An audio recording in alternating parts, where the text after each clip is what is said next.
Seahawks lose to the Green Bay Packers, and the game isn't close. Isn't close. First question, Klug, did you watch or did you watch on Red Zone? Honestly, yes. A, I watched on Red Zone, and B, I wasn't paying full attention because I was building a new kitchen for my daughter that took about 4.5 hours yesterday. Just so people know, his daughter's 2. Like he wasn't doing tiling, right? He wasn't like doing laying wasn't like granite cinder countertops. blocks. Wasn't like granite countertops or whatever. No cement. There's no cement unless you're doing cement floors. There's no cement in your kitchen anyway, Klug. I'll save you the embarrassment of talking about home remodels. Although you can do cement floors. Cement floors are kind of in, and there's actually cement. People are doing now cement countertops as well. They're kind of cool, glossy looking, whatever. D-Cell, did you watch the whole game, or did you just watch on Red Zone? I did not watch the whole game, no. Okay. Look, Russell Wilson wasn't good. I'm not going to, he threw 5 interceptions, at least 2 of which were not on him. And at some point you get down big, right? Like you're down 20-3 head in the fourth quarter. Like you're just out back there spinning, back there just throwing it. But he's not moving around, and people are keeping him in the pocket more, but they're pressuring him while keeping him in the pocket. And there wasn't a ton of separation as there had been previously with his teams when he is moving around back there. I thought it was a magnificent game plan. Seattle can't run it, so they're forced to throw it. But even Russell Wilson couldn't really run it. Like his longest carry, I think, was 5 yards yesterday. 8 yards. 8 yards was his longest carry. So it was a complete bloodletting.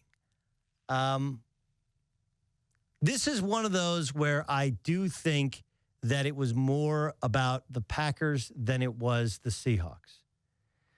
Not just because Earl Thomas is out. And there's some plays to which Aaron Rodgers, did you see the touchdown he threw to Jordy Nelson?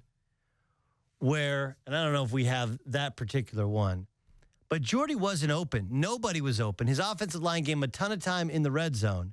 And at some point, Jordy just kind of sticks out his right hand and he throws a back shoulder to him. It was a lot like, honestly, when I play with my son and we're playing against another little 7-year-old, that's what we do if the route doesn't work. You move your head to the left. You do that little, like the what's up thing, only you do it to the left, and he fakes going to the right, and then you throw it to the left. That's what they did.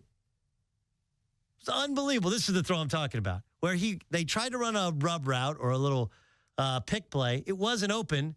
Jordy's being perfectly covered. He just kind of sticks out his hand, and Cam Chancellor can't see it because he's got his back to the ball, and he puts it where only Jordy could catch it. I think it was more about, 1, the line, 2, Aaron Rodgers. He missed on one throw. He missed Devontae Adams, who he hit Devontae Adams twice when they were in man-to-man, but missed him once. Otherwise, he would have had 3 long touchdowns to him. He was back to being accurate. He was moving when he should move, but not moving when he should move. And I don't know how to explain it, but there are some times in which Aaron Rodgers, early in the season, because he didn't trust his offensive line, was getting rid of the football a little bit too quickly and was getting flushed out of the pocket when he shouldn't have been. There was a certain rhythm and sense of purpose with everything they were doing. I thought last night's game was more about the Packers than it was the Seahawks. And maybe that's because I constantly, like so many of us, we give the Seahawks a pass because we just expect them to figure out a way to get it done, even when they're not playing well. Like they just beat the Panthers, although this is the second consecutive game they've looked bad offensively on the road. The last one was to the Buccaneers. They've lost 3 of 4 on the road, but they finish up with the Rams, the Cardinals, and at the 49ers. Like they're going to win at least 2, if not 3, of their last 3 games.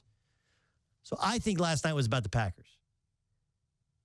And I don't think that Aaron Rodgers knew something had epic foreshadowing when he said we could run the table. But I think he just got a sense of, hey, the defense can kind of figure it out. And if we can just get a lead early, that's really kind of the secret sauce to what they've been doing is you get a lead early and then you can try something. Because there was moments in which their offense was stale yesterday, but their defense got just enough stops. Ty Montgomery's become just a good enough running back. Aaron Rodgers has rediscovered his downfield accuracy. Devontae Adams has become their kind of big play guy. And Jordy Nelson is not what he was, but is getting closer to being that player. Getting closer. More injuries, though, so you don't know.